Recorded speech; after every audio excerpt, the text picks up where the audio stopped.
안녕하십니까, 박병입니다. 부동산 금융대축 이렇게 오락가락 거칠으세요. 이런 내용으로 이제 보니까 사설을 서울신문입니다. 정리를 해놨습니다.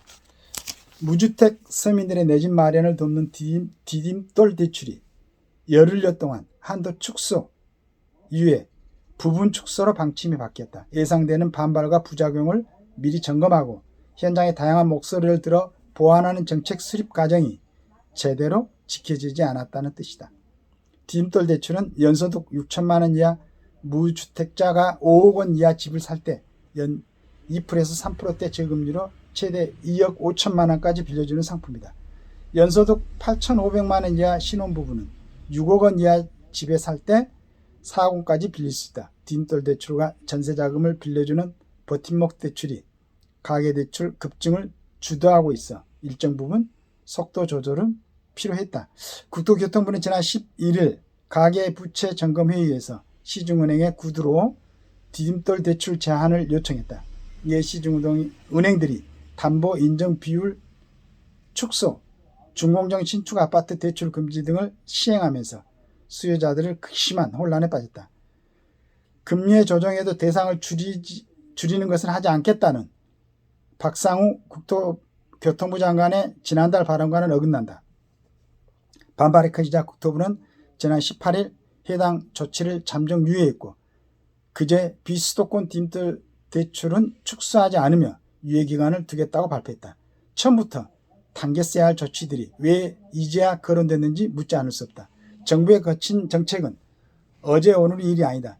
정부는 지난 7월 시행하려던 총부채 원리금 상환 비율 DSR이죠. 규제 강화를 엿새 앞두고 2달 미뤘다. 그 결과 7, 8월 막차 수요로 가계대출이 폭증했다. 이에 금융당국이 가계대출을 억제를 요구하자 시중은행들은 대출금리를 경쟁적으로 올렸다.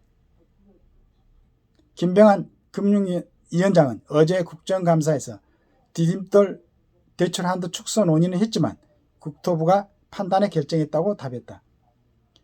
부동산과 금융은 밀접하게 연관되어 있다. 부동산 시장 안정화와 가계부채 관리는 두 부처의 유기적이고 섬세한 대책이 필수적이다. 그래야 아마추어 정책을 막을 수 있다. 자, 이렇게 지금 부동산 정책이 방금 제가 이제 하이닉스는 2009년도부터 지금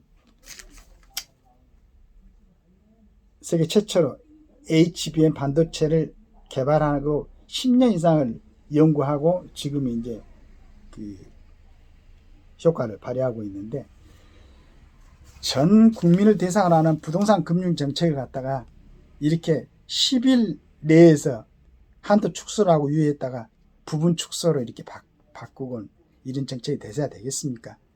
그런데 이런 와중에 KB금융지주 첫 순익 5조 시대 연다. 이렇게 해가지고 KB금융그룹이 올해 3분기까지 4조 3,953억 원의 단기 순이익을 내며 사상 최대 실적을 올렸다.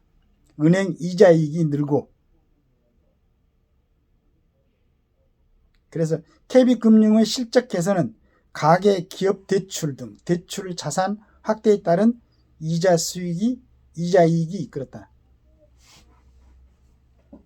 아까 여기 이제 대출 그러니까 시중은행들이 담보 인정 비율 축소하고 준공정 신축 아파트 대출 금지 등을 시행하면서 수요자들을 극심한 혼란에 빠뜨렸는데 여러 갖다 대부분 이제 그 디딤돌 대출을 축소한다. 이런 거 금리를 올리면서 조정을 하고 있어요.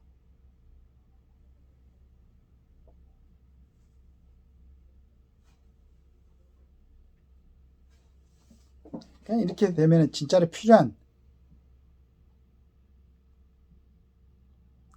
진짜 수요자들, 돈이 좀 부족한 사람들, 서민들이 오히려 금융 대출 이자를 더 많이 내야 되니까